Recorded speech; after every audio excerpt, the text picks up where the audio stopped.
Vamos dar uma olhadinha na nossa via da dor? Só que para isso é importante a gente comparar a via da dor com a via de tato. Como são dois estímulos sensoriais, mas estímulos sensoriais diferentes, é importante vocês visualizarem que existe diferença nas vias de transmissão de tato para as vias de transmissão da dor. Por mais que o finalzinho ali da via seja o mesmo, mas o que grande muda é a velocidade e o início. Então as vias mecânicas, chamados de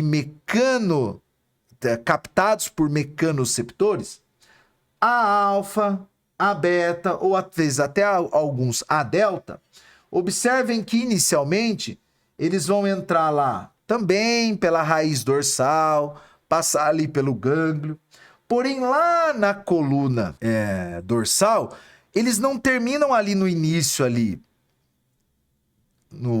nas primeiras colunas de Lissauer, e fazem sinapse na substância gelatinosa. Eles fazem sinapse mais para frente, esses neurônios são um pouco mais longos.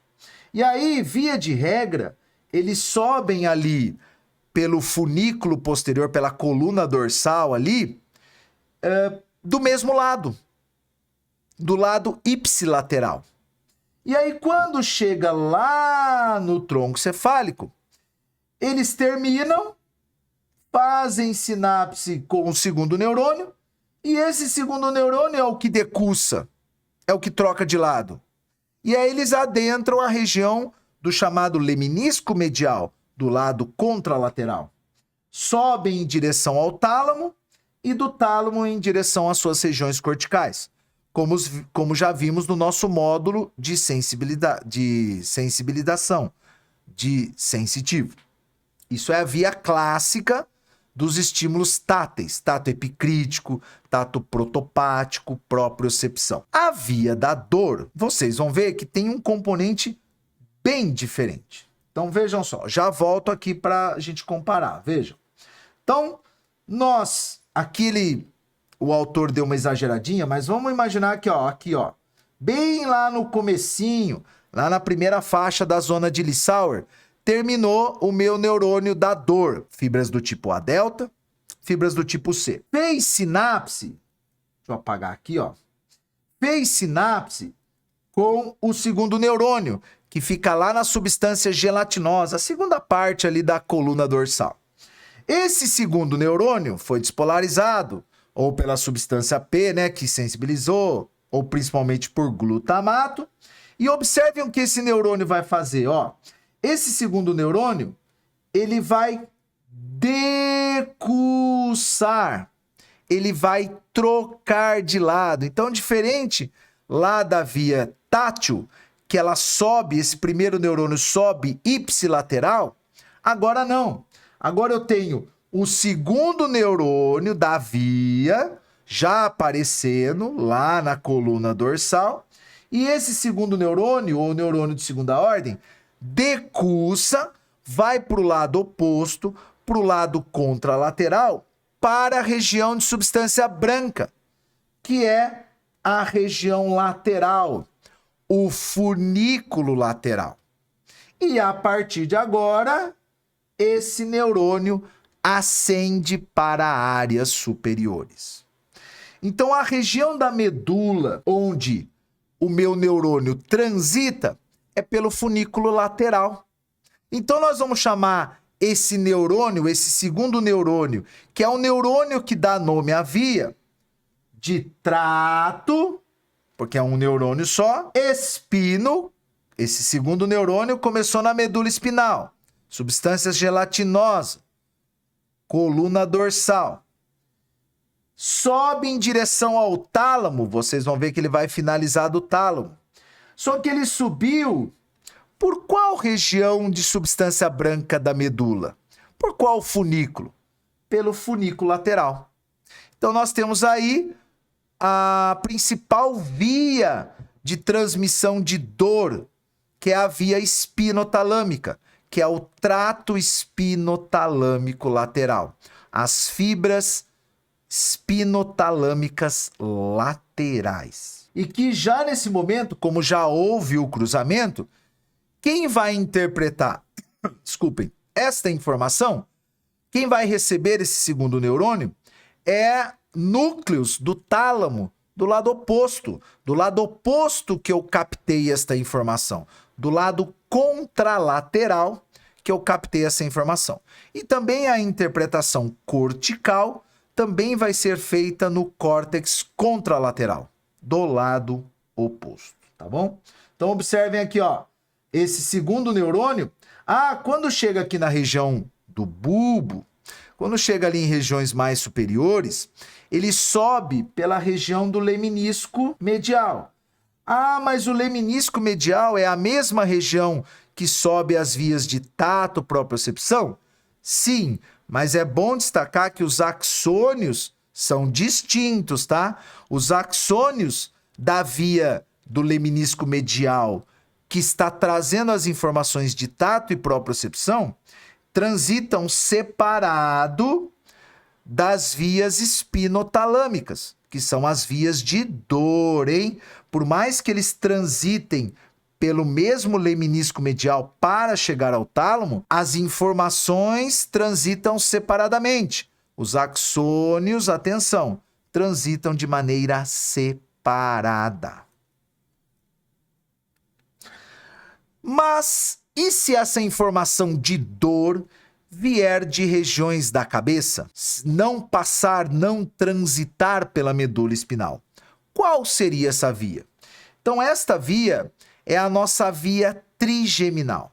Então, estímulos dolorosos provenientes da pele, de vísceras, ali, cavidade nasal, cavidade oral, as próprias meninges.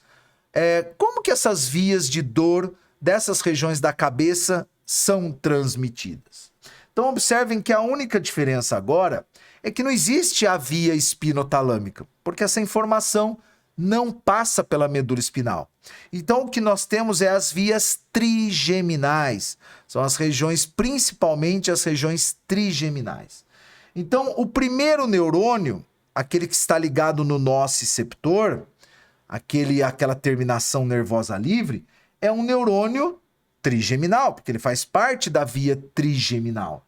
Então, este neurônio, ele passa ali pela região dependendo, claro, vocês estão vendo, da região, né? Se é cavidade nasal, se é a região superior da pele, se é do olho, ele pode transitar pelo nervo oftálmico, pelo nervo maxilar, pelo nervo mandibular.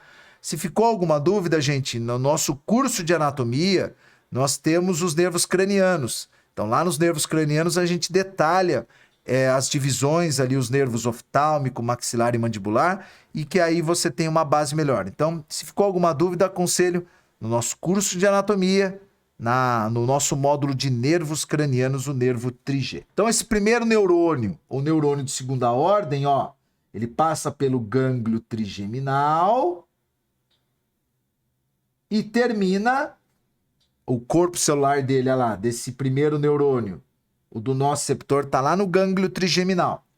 E ele termina nos seus núcleos específicos sensitivos do nervo trigêmeo. Que nós temos uma vasta extensão desses núcleos ali no tronco cefálico. Tem no bulbo, tem na ponte e tem no mesencéfalo. Principalmente na ponte. E aí eu vou fazer sinapse com o neurônio de segunda ordem. E é nesse momento, agora é semelhante ao que acontece na medula, né? É o segundo neurônio, ó, o neurônio de segunda ordem, que decussa, que troca de lado. Então agora lá no tronco cefálico, pode ser no bulbo, pode ser na ponte ou pode ser no mesencéfalo, que é onde começa o segundo neurônio, o neurônio de segunda ordem da via trigeminal, é o que decussa, é o que troca de lado. E aí ele sobe, aqui tá errado, viu, pessoal? É leminisco medial. E aí ele sobe, aí coincide com as fibras espinotalâmicas, ele sobe, ele ascende em direção ao tálamo pelo leminisco medial. Chegando no leminisco medial lá, o seu objetivo final é o tálamo. São as regiões, são os núcleos da região do tálamo.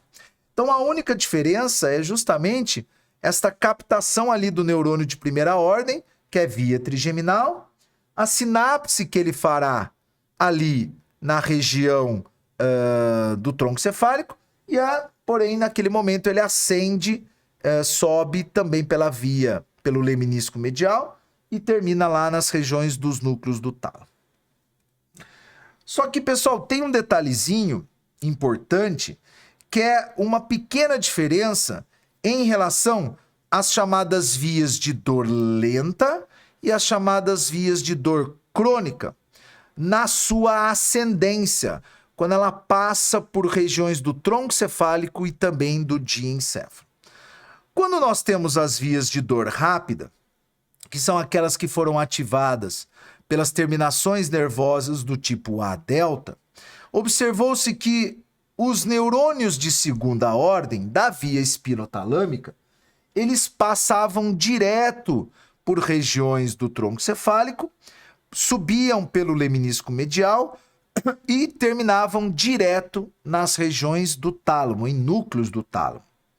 Só que alguns neurônios, que são os das terminações nervosas do tipo C, que são aquelas fibras de dor lenta, observou-se que o trajeto nela da medula é igual aos das fibras do tipo A delta. Porém, quando ela ascendia no tronco cefálico, começou-se a observar que ela fazia sinapse com núcleos específicos do tronco cefálico. E observem que estes núcleos, alguns desses núcleos, acabavam gerando repercussões viscerais, repercussões psicossomáticas, e também nós vamos ver na próxima aula deste módulo, repercussões, por exemplo, na regulação da dor. Então, inicialmente, eu só vou mostrar quem são essas regiões que eu faço sinapse, que a dor lenta, a via de dor lenta, acaba fazendo sinapses com essas regiões. Quem são? Então, lá no tronco cefálico, espalhado por todo o tronco cefálico, eu tenho aquele conjunto de corpos de neurônio chamado de formação reticular. Então, alguns neurônios da via lenta fazem sinapse com neurônios da formação reticular. E dentre esses principais neurônios, nós temos os neurônios do chamado núcleo da RAF. Então, alguns neurônios do núcleo da RAF pertencentes à formação reticular são ativados. Então, existe uma sinapse da via espinotalâmica lenta passando aí. Alguns outros neurônios da via da formação reticular também são ativados. E que, nesse caso, eles geram repercussões viscerais, alterações de função pelo sistema nervoso autônomo de vísceras. Outra substância, outra região, é a chamada PAG, a substância cinzenta periaquedutal. PAG é a abreviatura em inglês e SCPA em português. Substância cinzenta periaquedutal, que é aquela substância cinzenta que fica ao redor do aqueduto do mesencéfalo, lá no mesencéfalo. Também alguns neurônios fazem sinapse nesta região. Então, nós temos formação reticular, substância cinzenta periaquedutal. E também observou-se que antes de atingir o objetivo final, que era o tálamo, observou-se que outras áreas do diencéfalo também recebiam sinapse desses neurônios espinotalâmicos. Dentre as principais, alguns núcleos do hipotálamo. E também outras áreas fora do diencéfalo também recebiam sinapse, como, por exemplo, lá do sistema límbico, a amígdala, os núcleos, os corpos amidaloides, ali próximos do diencéfalo, também eram ativados. Então, o que isso gera de repercussão? As vias de dor lenta, diferente das vias de dor rápida, geram repercussões viscerais, psicossomáticas, emocionais e que podem até gerar regulação da dor. E a explicação são justamente estas áreas que são ativadas. Formação reticular, que tem controle ali, algumas funções viscerais, como, por exemplo, frequência cardíaca, frequência respiratória. A substância cinzenta periaquedutal e os núcleos da RAF, nós vamos ver na próxima aula, são moduladores da dor. Então, as dores crônicas também podem ser moduladas se vinculadas a um grande estresse. O hipotálamo justifica a grande alteração visceral, a grande repercussão visceral que algumas dores intensas e crônicas pode gerar. Tanto ali em núcleos da formação reticular, como também no hipotálamo, que é o nosso grande centro controlador do sistema nervoso autônomo. E a amígdala, como a percepção emocional, principalmente do medo. Então, dores crônicas são geradoras, normalmente, de estímulos de medo, que geram, às vezes, repercussões emocionais como medo, por causa da ativação da amígdala, desses neurônios espinotalâmicos de dor crônica, ativam áreas da amígdala. Então, se a gente pudesse separar, nós temos como trânsito, lá na medula espinal, o seu início ele é o mesmo. É uma via espinotalâmica lateral? Sim. Porém, quando chega em áreas superiores, ocorre uma pequena distinção, por causa justamente dessas sinapses que esta via ali da dor lenta vai fazendo.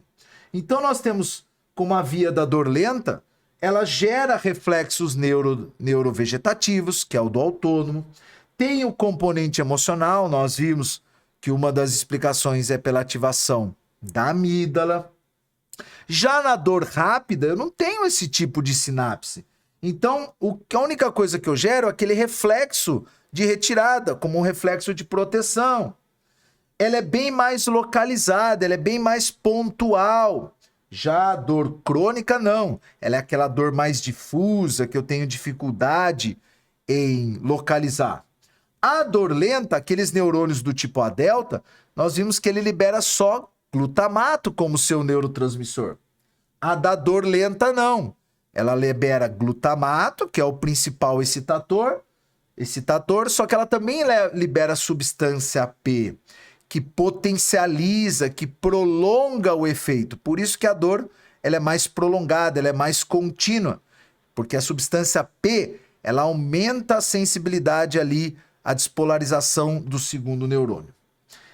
Alguns autores, que é uma nomenclatura usada antigamente, né? Eu só coloquei porque pode ser que você a veja em alguns livros. Eles chamam a via de dor rápida de via neo-espinotalâmica e alguns autores chamam a via de dor lenta, crônica, como via paleoespinotalâmica. Só a título de curiosidade, se você por acaso ver por aí.